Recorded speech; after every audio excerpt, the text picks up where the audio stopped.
Bütün videolarda sesini duyduğunuz o ünlü karakter. Bugünün konusu ekonomik özgürlük ve bunu sağlamak için nasıl ve neler yapmanız gerektiğini. Bu video içerisinde anlatacaklarım belki sizin hayatınızı değiştirecek. Amacım size olduğunuz yerden olmak istediğiniz insana nasıl ulaşabileceğinizi, para kazanmak için sürekli çalıştığınız sistemde neden hiçbir zaman para kazanamadığınızın gerçeğini anlamanızı istiyorum. Bu videoda bunları nasıl yapacağınızı, hayatınızı nasıl köklü anlamda değiştirmeniz gerektiğini anlatacağım.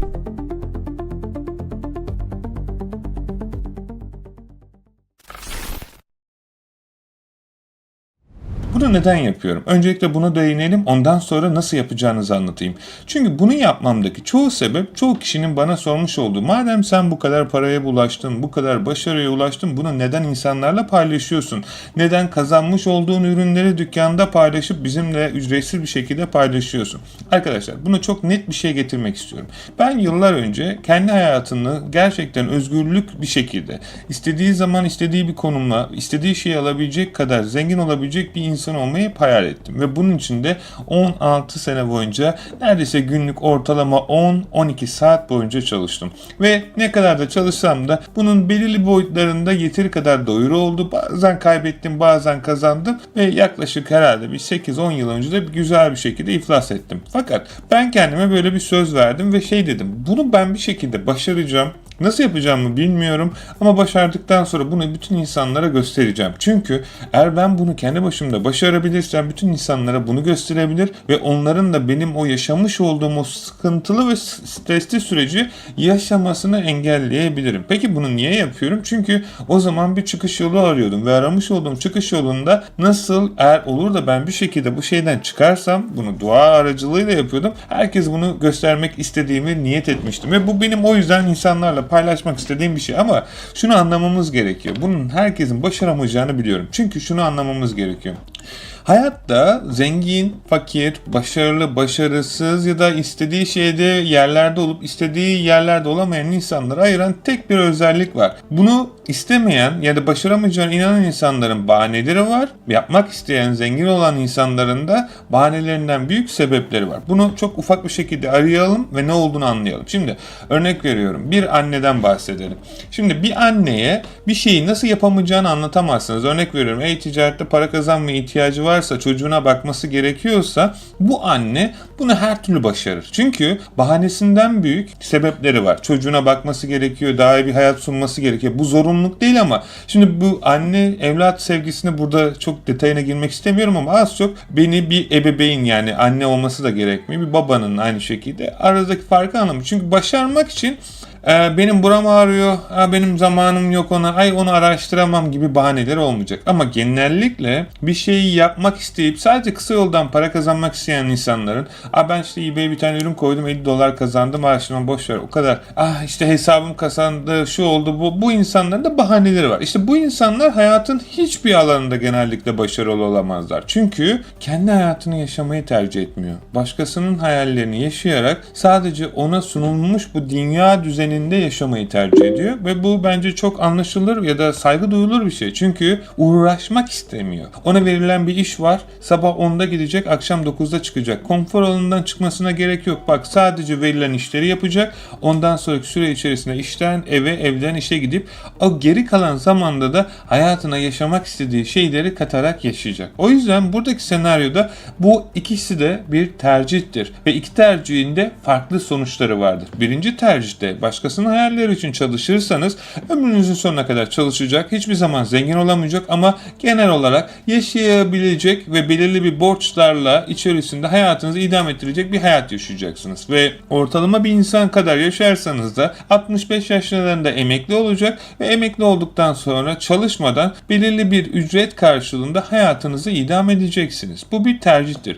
Bu arada bunu yapmak yani illa sadece böyle bir para kazanmak istiyorsanız farklı ülkelere gidip örnek veriyorum İngiltere'de çalışmadığınız takdirde işsizlik maaşı bile şimdiden alabiliyorsunuz. Yani bunu 65 yaşınıza kadar beklemenize de gerek yok. Tabii bunun arka tarafında farklı prosedürler var ama anlatmaya çalıştığım şey illa bunu yapmak için sadece çalışmak istemiyorsanız bunu çok rahat bir şekilde bu yaşlarda da yapabilirsiniz. Yaşınızı bilmiyorum. Evet, gelelim ikinci senaryoya. Başarmak için bahanesi olmayan, bahanesi varsa da bahanelerinden daha güçlü sebepleri olan insanlara. Bakın, ben 3 milyondan fazla insana e-ticaret alanında çeşitli platformlarda, gerek eBay, Amazon, Shopify ve diğer Etsy gibi platformlarda eğitim verdim. Ben de uzun süreden beri, neredeyse 16 seneye varan bir süreçte bu platformlarda satıcıyım ve gerçekten hayalini kurduğum paraları çok hızlı bir şekilde kazanabilmeyi öğrendikten sonra bunu insanlarla paylaştım ve bunu insanlarla paylaştıktan sonra sırf geçen sene herhalde 100'ün üstünde milyon kazanan öğrenci potansiyeline ulaştım. Çünkü bunun bir formülü var ve bu formülü hayatınız boyunca gece gündüz araştırdığınız takdirde bulursunuz. Bunu bir kek tarifi gibi düşünün. Kek tarifini herkes kek yapar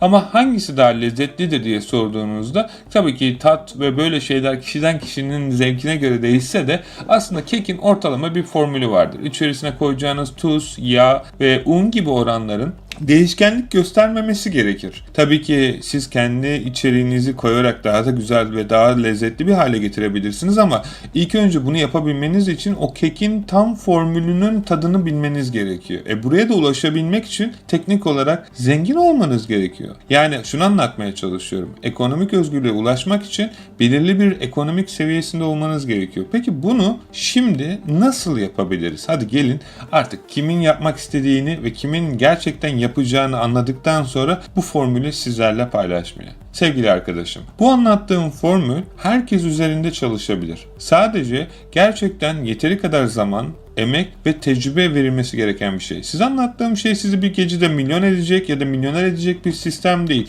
Milyoner olabilirsiniz bu sistemden ama bir gecede ya da size anlattığım bu videonun sonunda hemen lak diye sahip olabileceğiniz bir şey değil. Bunu anlamamız lazım. Gerçekten ticaret böyle değil. Biliyorum YouTube'da ya da sosyal medyalarda yüzlerce böyle örnek gördünüz. Fakat ne yazık ki arka tarafta bu servisleri size tanıtan insanları da ben genellikle çoğunu eğittiğim için böyle olmadığını biliyorum ve onlar da biliyor, emin olun. Fakat sizlere bunu bu şekilde bir hapmış gibi bir gecede kullanıp onu bir anda hop diye farklı bir insan olacakmışsın gibi anlatılsa da böyle değil. Ama ben size shortcut, yani kısa yollarını ve en hızlı şekilde oraya nasıl ulaşacağınızı anlatabilirim. Şimdi ilk önce şunu anlamamız gerekiyor. Neden bu işi yapıyoruz? Yani neden zengin olmak istiyoruz? Bunun sorusunun cevabı çok önemli. Bakın, neden zengin olacağınızı bilmiyorsanız nasıl zengin olacağını hiçbir zaman bilemezsiniz. Eğer zengin olmanızın arka tarafındaki sebepler gerçekten sisteme yönelikse süreç çok hızlı bir şekilde çalışır. Eğer sadece bireysel ve egonuz içinse süreç biraz zaman alabilir. İkisinde de milyoner olabilirsiniz ama sebepler çok önemli. Neden kısmındaki cevap aslında şu. Örnek veriyorum, ben zengin olduğumda ben insanlara yardım edeceğim. Dünya barışını sağlayacağım. Bunlar gerçekçi değil. Gerçekçi olalım. Gerçekten ne yapmak istiyorsunuz? Ailenize yardımcı olmak, ev almak, araba almak ya da arka tarafında sizi tutan şeyler ne? Çünkü bunlar sizi daha uzağa hızlı bir şekilde ulaşmanızı sağlayacak sebeplerdir. Sabah kalktığınızda bu yaşadığınız hayatın bir sebebi olmalı ve bu şey için kalkmanız gerekiyor. Bu bir mutluluktur bu arada ve kendinizi çok coşkun ve iyi hissedersiniz. Çünkü her gün o amacı biraz daha yaklaştığınızı gördüğünüzde başarısınızın nasıl arttığını görürsünüz. Bakın, ben milyoner olmak istediğimde hep böyle rakamlara yazardım. Ne zaman ki oraya yaklaştım, şunu fark ettim. Ben yolculuktan zevk alıyormuşum. Yani oradaki ulaşacağım rakamdan değil ve en sonunda ben ne zaman ki yolculuğa odaklandım, o rakamın ne zaman geçtiğimi bile hatırlamıyorum. Çünkü tekrar şunu söylemeye çalışıyorum. İnsanların paraya odaklanması, insanları sadece bir şeye odaklandığı için nereye nasıl gideceğini anlamasına engel oluyor. Şimdi sistem şu şekilde çalışıyor. Dünyada bize öğretilen sistemde zengin olmak istiyorsanız kesinlikle ve kesinlikle yüzyıllar öncesindeki yaşamış insanlara bakın. Çağın her zaman ekonomik olarak özgür olmuş insanları kendi ticaretini yapıyor. Herkes kendi ticaretini yapmalı mı? Bana göre kesinlikle hayır. Çünkü herkesin en başta özellikle dediğim gibi bu şeyi anlatmamdaki sebep, eğer siz bu konfor alanındaki insanlardaysanız kesinlikle bence e-ticarete girmemelisiniz. Çünkü paranızı, zamanınızı, belki de umutlarınızı kaybedeceksiniz. Çünkü başarısız olacağınız buradaki girişattaki kafa yapınızdan belli. E-ticaret herkesin anlattığı gibi kolay değil. Ta ki formülü öğrenene kadar. Bu formülün içerisinde çok farklı bir insan olmanız gerekiyor. Hayata bakış açınız, insanlara kattığınız değer, solution yani problem çözebilme yeteneği, takım yönetebilme yeteneği, ayrıyeten insanlarla bence en önemlisi bana göre insanlarla konuşabilme yeteneği. Her insanla konuşabilmeniz gerekiyor ne yazık ki bu süre zarfı içerisinde ve onlarla nasıl konuşabileceğinizi ne sahip de bir bilginizin olması gerekiyor. Biliyorum.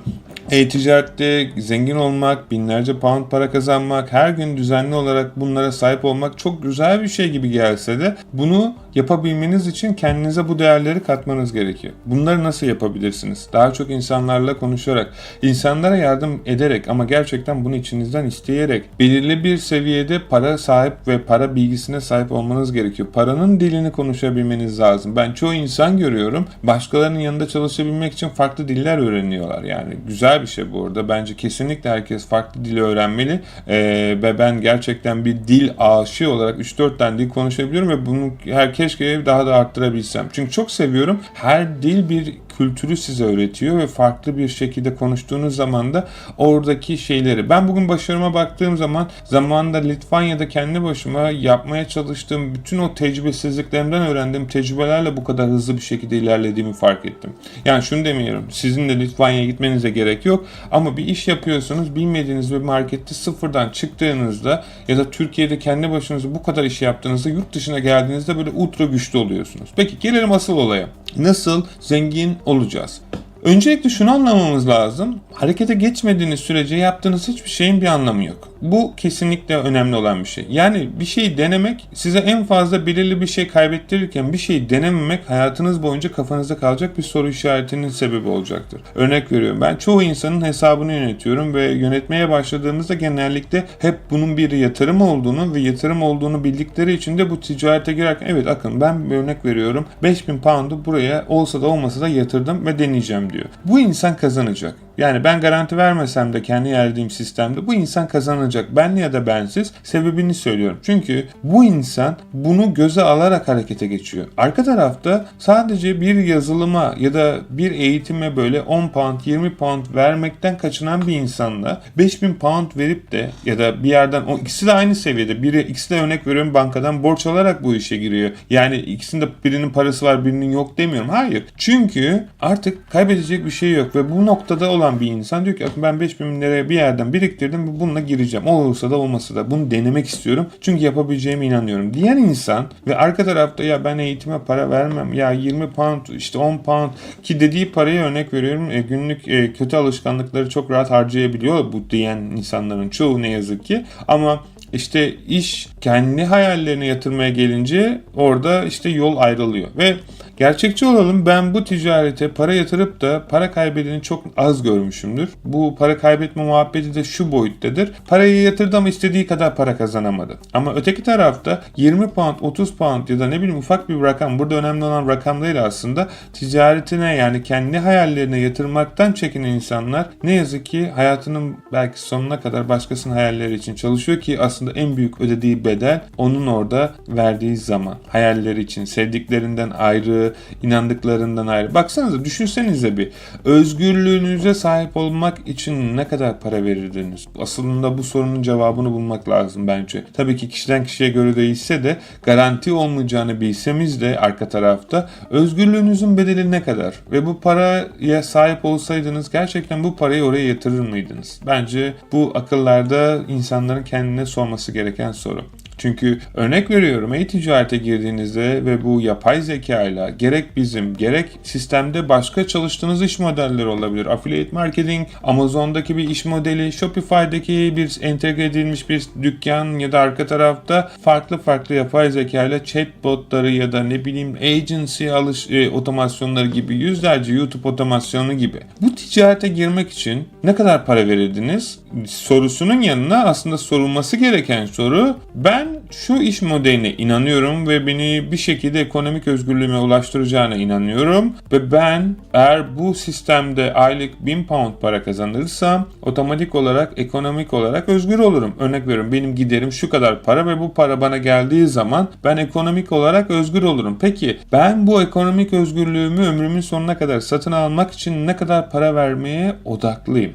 İşte bu sorunun cevabını matematik olarak yapıp bulup harekete geçen insanlar hayatının sonuna kadar arkalarına bakmadan özgür bir şekilde yaşıyor. Örnek veriyorum. Ben yıllar önce YouTube kanalımı açtığımda hiçbir şekilde ekonomik bir beklenti olmadan insanlara faydalı içerikler üretmek için yaptım. Ve bugün aradan yıllar geçti. Her ay bana düzenli olarak hep üzerine geçerek bir pasif gelir sağlıyor. Ve ben gerçekçi olalım bunlar için hala videolar çekiyorum. Zamanımı, emeğimi, eforumu ve bilgimi insanlarla paylaşıyorum ama bundaki amacım arka tarafta YouTube'un ya da diğer sosyal medyaların bana kazandırdığı paradan daha çok insanlara değer katmaktı. Ve ben bunu doğru bir şekilde bütün insanlara aktarabildiğim için elimden geldiğince arka tarafta o sistemde benim arkamı hep bana bakarak kolladı. Yani bu ne demek? Ben videoyu çekerken şu an sizinle bile belki arka tarafta 1000 pound kazandım.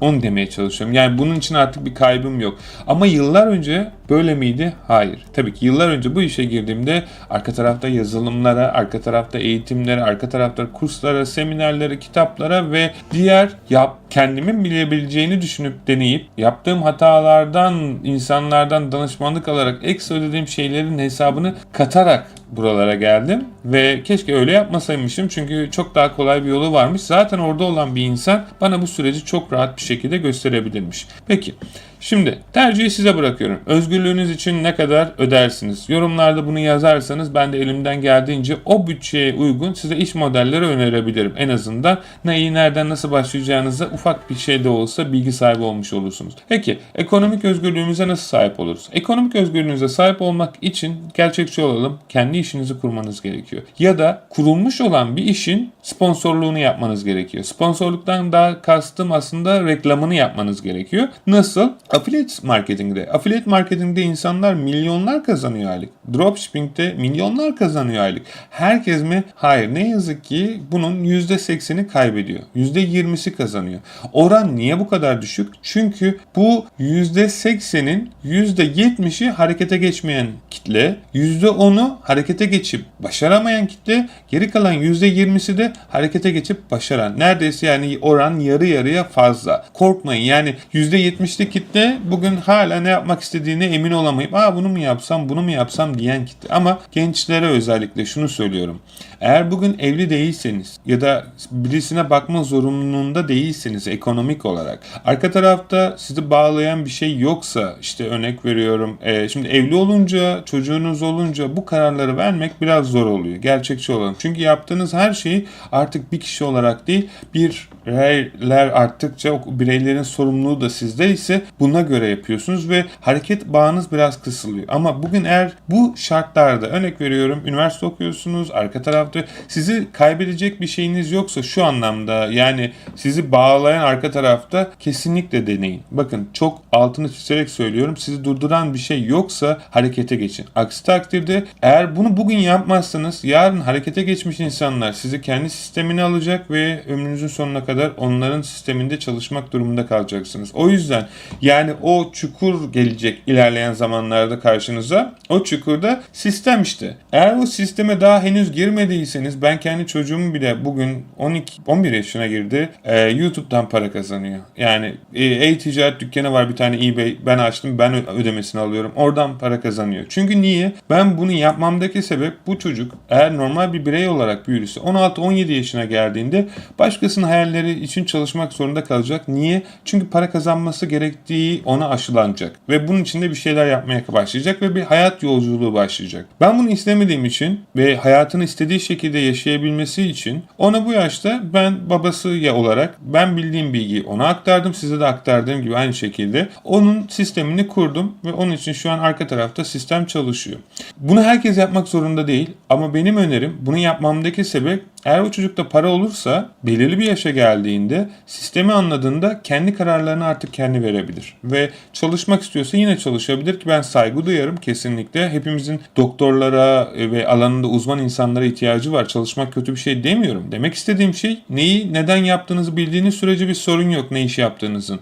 Ama çoğu insan burada parası olmadığı için her şeyi yapmaya odaklanıyor ve orada onları kaybediyoruz ne yazık ki. Genç nesili burada kaybettiğimiz zaman da İlerleyen zamanlarda hayatlarında boşluk, neden yaşamak istediğini bilmeyen ve her önüne verilen işi yapıp hayatını idame etmeye çalışan kitleler ortaya çıkıyor. Ne yazık ki bu kitlelerin kendilerine faydası olmuyor ki bizim amacımız ve görevimiz bence biraz onlardan, biraz yaşça büyük olduğumuzdan dolayı onlara yol göstermeliyiz ki onlar da bizi takip etmeli. Ve böylelikle eğer inandıkları şeyleri biz yapabiliyorsak, onlara ışık olursak emin olun bir mum diğer bir muma ışını vermekten hiçbir şey kaybetmez. Böyle olmak bence her zaman faydalı. Zengin olmak istiyorsanız bir sistem kurmak durumundasınız. Ve bu sistemin insanlara fayda sağlaması gerekiyor. Kısa yoldan para kazanma diye bir şey yok. İnsanlara fayda sağlayamadığınız sürece hiçbir ticareti ileriye götüremezsiniz. Yani belki bir yıl götürürsünüz. Bugün e-ticaret ya da bu konularla ilgili işte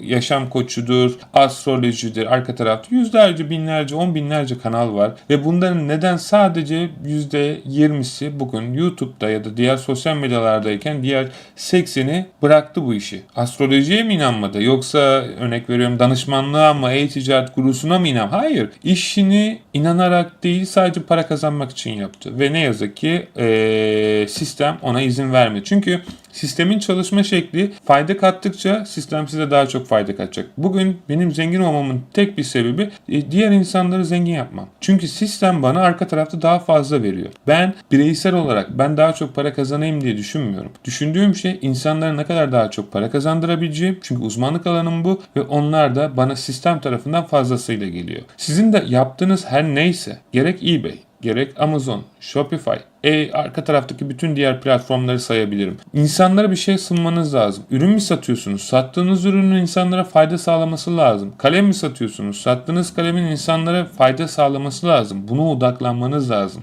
Çünkü ticaret sizsiniz ve bu sizin yüzünüz. Laf olsun, torbada olsun diye ürün satılmaz. Eğer satarsanız da dediğim gibi o kadar emeğiniz kısa bir şekilde diğer insanlar gibi piyasadan kaybolmakla sonuçlanır ve ne oluyor bu piyasadan kaybolan insanlar? Yine başladıkları yere geri dönüyorlar. İşte bunu yaşamak istemiyorsanız ilk önce A noktasından en başta dediğim gibi olmak istediğiniz kişiye ulaşmak istiyorsanız bu kişinin kim olduğunu bulmanız lazım. Bakın nereye gideceğinizi bilmiyorsanız ne kadar hızlı bir şekilde gittiğinizin hiçbir önemi yoktur. İlk önce kendinize şunu sorun. Aylık ne kadar para kazanmak istiyorum? Kendimi nerede görmek istiyorum? Pozisyon olarak, konum olarak. Hangi işi insanlara sunmak ve bu sunduğum işte dünyada en iyisi olmak istiyorum. Bakın size çok komik bir hikaye anlatayım. Ben bu kanalı açtığımda yıllar önce genellikle aslında ilk videolardan da bakarsanız hep eBay ile üzerineydi. Çünkü eBay bana çok güzel paralar kazandırıyordu ve ben o süreçte bunu insanlarla paylaşmaya başlamıştım. Bu yaklaşık 5 yıl önce ya da 6 yıl önce başlatmış olduğum YouTube kanalı. Ben bunu anlattığım zaman da herhalde belki 10 belki 20 tane YouTube'da takipçim vardı. Rakamlar benim için önemli değil ama anlatmak istediğim noktaya gelirseniz gerçekten siz de çok faydalı şeyler yaşayacağınıza inanıyorum. Bu videoları çekmeye başladığımda on binlerce insanın, yüz binlerce insanın hayatını değiştirdiğimi, ekonomik özgürlüğe sahip olup bana yüzlerce teşekkür, minnettarlık ve güzel mesajlar attığını gördüm. Ve böylelikle ben onlara daha çok değer kattıkça her videomda onlar da bana daha güzel bir şekilde geri dönüş yaptı. Ve bugün eBay dünyanın en büyük e-ticaret ikinci platformu YouTube kanalında eBay'i geçtik. Yani eBay'i hedef olarak hiçbir zaman almamıştım kendime ama şunu demeye çalışıyorum. Dünyanın en büyük eBay kanalı olduk. Yani bu konuyla ilgili içerik çeken. Ben nasıl başladım? İnsanlara fayda katmak için. Sizlere nasıl daha çok para kazandığımı göstermek için değil. Sizin de nasıl bunları öğrenip kendi ticaretinizde hayatınıza uygulayabileceğinizle ilgili. Ve teşekkür ederim sizin desteğiniz ve yardımınız sayesinde, ilginiz ve alakanız sayesinde eBay'i bile geçtik. Aslında hiçbir zaman öyle bir hedefim yoktu ama bu gurur verici bir şey. Yani bunu insan istediği zaman yapabiliyormuş. Onu anlatmaya çalışıyorum. Süre aldı mı? 5-6 sene mi aldı? Sorun değil. eBay neredeyse kaç seneden beri bu platformlarda yani 20 senenin üzerinde eski bir platform. Ve ben birisi çıkıp lak diye böyle video çekip eBay'i bile geçebiliyormuşum. Yani istediğiniz şeyin sınırı tamamen sizin inandığınız şeylerde doğru kalıyor. Olay benim ne yaptığım ya da ne başardım değil. Olay artık sizin ne yapmak istediğiniz ve nasıl başaracağınız. İnsanlara değer katarsanız, onlara kolaylık sağlarsanız, onlara iyi bir hizmet sunarsanız her türlü zengin olursunuz. Buna odaklanmanız lazım. Şimdi belirli bütçeyle başlayacaksanız affiliate marketing ve eBay dropshipping ile başlayın. Orta sekmede başlayacaksanız Shopify ve Etsy ile başlayın. Ticaretinizi bayağı da büyütmek istiyorsanız da Amazon'la ve diğer iş modelleriyle SaaS, agency ya da yapay zeka destekli yazılım şirketleriyle devam edin. 3 ana segmentte sizi zengin edebilir. Bu arada en çok verdiğiniz para sizi zengin edecek diye bir şey yok. Hatta en çok verdiğiniz çoğu zaman en büyük risk faktörü olan şeydir. Ki bunlarda donanım, tecrübe ve arka tarafta gerçekten de paranın dilini bilmeniz gerekiyor. Yönetim ve diğer skill'lere de sahip olmanız gerekiyor. Yani tecrübelerde. Orta sekmede biraz bilgi, biraz web tasarım bilgisi ve arka tarafta da süreç yönetimini bilmeniz gerekiyor. Ve yine de aynı şekilde dediğim gibi size milyon kazandırabilir. İlk başladığım affiliate sistemi ya da eBay dropshipping sisteminde yine milyon kazanabilirsiniz. Ama en az para verip en hızlı şekilde büyüyebileceğiniz iş modellerinden bir tanesidir. Hatta bence ikisi de en hızlı şekilde ilerleyebileceğiniz. Rakamlar arttıkça para kazanmanız artacaktır. Bu gerçekçi. Para böyle çalışıyor çünkü. Parası olan insanların niye daha çok zengin olduğunu az çok anlamışsınızdır. Ama şunu anlamanızı istiyorum. Bu 3 mod dediğim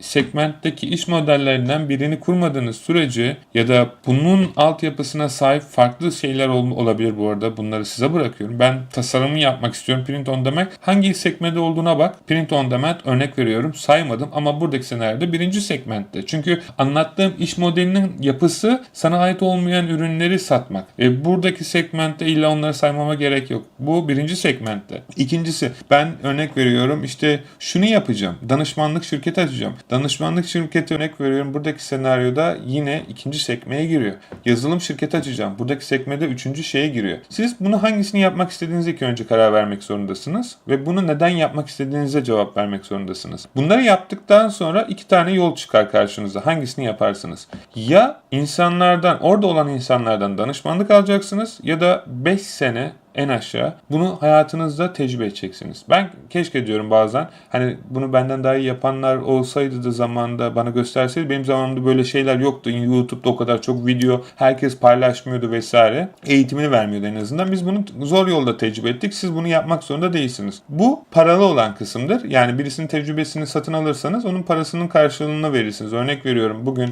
Elon Musk'la görüşmek istiyorsunuz ve danışmanlık almak istiyorsunuz. Vermiyor ama varsayalım ya da ne bileyim Mr. Beast'le görüşmek istiyorsunuz. YouTube kanalınızı büyütmek istiyorsunuz. Bunun ücretini ödemek zorundasınız. Çünkü eğer orada olmak istiyorsanız oraya gitmiş bir insanın bilgisini satın alıyorsunuz. Üniversitelere gidiyorsunuz. Öğretmenlerinizin bilgisini alıyorsunuz. Farklı yerlere gidiyorsunuz. İngilizce eğitimlerine, İngilizce hocasının dilinin eğitimini alıyorsunuz ve onun karşı. Bu hayat böyledir. Siz de zaten eğer bugün başkasının yanında çalışıyorsunuz ya ben niye onlara para vereyim diyorsanız o zaman çalıştığınız şirketler size niye para veriyor? Siz de bedava çalışın. Değil mi? Bu kafa yapısıyla. Yanlış olduğunu anlayabiliyorsunuz. Çünkü her emeğin bir karşılığı vardır ve bunu vermeden yaparsanız da verdiğiniz işin de değerini göremezsiniz. Ben ücretsiz on binlerce insana eğitim verdim ve çoğu başarısız oldu. Ve arka tarafta bu eğitimin içerisine biraz içerik koyup fiyatlandırmasıyla yaptığım zaman bütün hepsi videoları sonuna kadar izledi. Çünkü niye? Oraya emek ve değer verdi ve emek ve değer olarak da karşılığını aldı. O yüzden size tecrübem. Eğer hayatınız boyunca özgür olmak istiyorsanız siz yokken bile sizin adınıza çalışacak sistemler oluşturun. Dükkan açabilirsiniz, orada olmanız gerekiyor. İşletme kurabilirsiniz, orada fiziki olarak olmanız gerekiyor. Ne yaparsanız yapın, ne kadar çok para kazandığınızın bir önemi yok burada. Siz özgür olamadığınız sürece, kafanıza göre istediğiniz yerde olamadığınız sürece ne kadar para kazandığınızın çok bir önemi olmadığını anlayacaksınız. Çünkü ben de oralardan geldim geçtim. Emin olun en güzel şey hem paranızın hem de istediğiniz zaman istediğiniz şeyi yapabilecek özgürlüğün sahibi olabilmek. Bunu da sadece e-ticarette 7/24 tüm dünyaya sunmuş olduğunuz sistemlerle yapabilirsiniz. Ben bu sistemi sizlere kurabilirim. Eğer bir eBay dükkanınız varsa bunu seve seve sizlere yaparım. Ve kendiniz de bu sistemler kurulduktan sonra sistemin bu kadar basit ve kolay bir şekilde çalıştığını gördüğünüzde sizler bile şaşıracaksınız. Ayrıca yeni oluşturmuş olduğum sistemde süreç çok daha farklı, çok daha profesyonel ve çok daha hızlı bir şekilde çalışıyor. Uzun zamandan beri neredeyse binlerce hesabı yönettikten sonra daha hızlı bir şekilde çalışacak bir sistem buldum ve bunu çok yakın zamanda yönettiğim hesaplara da ekleyerek daha hızlı bir şekilde siparişlerin artmasını sağlayacağım. Böylelikle algoritmada size ait olmayan ürünleri tüm dünyaya satıp ürünler satıldığında risk faktörü en aşağıda olacak şekilde parası size gelecek ve siz gelen paranın belirli bir kısmını ürünü satın alarak sadece aradaki adam yani middleman olarak parayı tutacaksınız. Böylelikle pound kazanıp dünyanın neresinde yaşıyorsanız çok çok rahat bir şekilde Türkiye parasına çevirdiğinizdeki çok ciddi bir rakama geliyor. Yani günlük 15, 20, 50 pound bile ufacık rakamlardan bahsetsem de kazandığınızda arka tarafta Türkiye'de bu 1000, 2000, 5000 gibi Türk liralarına gelecek. Yani şunu anlatmaya çalışıyorum sisteme. Sizin adınıza 7/24 her gün platformlar ve sistemler olduğu sürece çalışacak ve sizin sisteminizi 5 kişi çalışsa bile gece gündüz yapamayacağı kadar hızlı bir yapay zeka oluşturduk ve bu sistem sizin için çalışacak. Katılmak isteyenler yorumda eBay Dropshipping yazsın. Ben de vermiş olduğum linkten bu sisteme katılmalarını sağlayayım. Yok, sen galiba bana bir şey satacaksın. Anladığım kadarıyla bu kadar güzel anlattın, iyi hoş da sonunda yine bir satışla bitirdin. Ben ücretsiz olarak yapamaz mıyım? Güzel kardeşim diyorsan tabii ki seve seve yapabilirsin. En başta dediğim gibi 2, 3, 5 yılını vereceksin, öğreneceksin, tecrübe edeceksin. Bunu da sana seve seve ücretsiz vereceğim. Yorumlarda affiliate marketing yazarsan da sana eBay Dropshipping eğitimini ücretsiz olarak vereceğim. Kendi başına yaptığında ne kadar daha çok para ödeyeceğini göreceksin. Ama seve seve ben sana yine yol gösterici olarak yardımcı olmayı istiyorum. Dediğim gibi bir tanesi siz kendiniz tecrübe etmek isterseniz ben bunu ücretsiz olarak sunarım. Yorumlarda affiliate marketing yazın. Ben linkini vereyim. Eğitime katılın. Piyasada parayla verdiğiniz bu arada eğitimlerin çok çok üstünde bir eğitim olduğunu göreceksiniz. Parayla da satın alabilirsiniz başkalarına. Sonra gelin benim ücretsiz eğitimimi izleyin. Aradaki farkı size bırakıyorum. Yorumlarda bunu benimle paylaşın, zaten dediğimi anlayacaksınız. Ha yok Akın, ben hiç o 5 yıllık 2 yıllık serüvene girmek istemiyorum. Zaten gün sonunda daha fazla para vereceğimi de öğreneceksiniz. Yazılımlara, onlara, bunlara işte oralara hiç girmiyorum. Bırakın tecrübe etmek isteyenler etsin ama ben ücretsiz olarak en azından yol göstereyim. Eğer benim yapmamı hiç onlarla uğraşmadan direkt benim o sistemi size hazır kurup vermemi istiyorsanız sizin adınıza çalışan da yorumlarda eBay Dropshipping yazın. Sistemin nasıl çalıştığını görünce siz de bizim gibi binlerce yönettiğimiz güzel hesapların içerisinde olun ve inşallah ümit ediyorum ki sizler de bu kurmuş olduğumuz sistemde hayalini kurduğunuz şeylere sahip olursunuz. Tabii ki bu tamamen hem benim hem de sizin hayalleriniz için çalışmanızla gerçekleşecek. Teşekkür ederim vaktinizi ayırdığınız için. Ta ki bir sonraki videoda görüşene kadar kendinize iyi bakın. Hoşça kalın.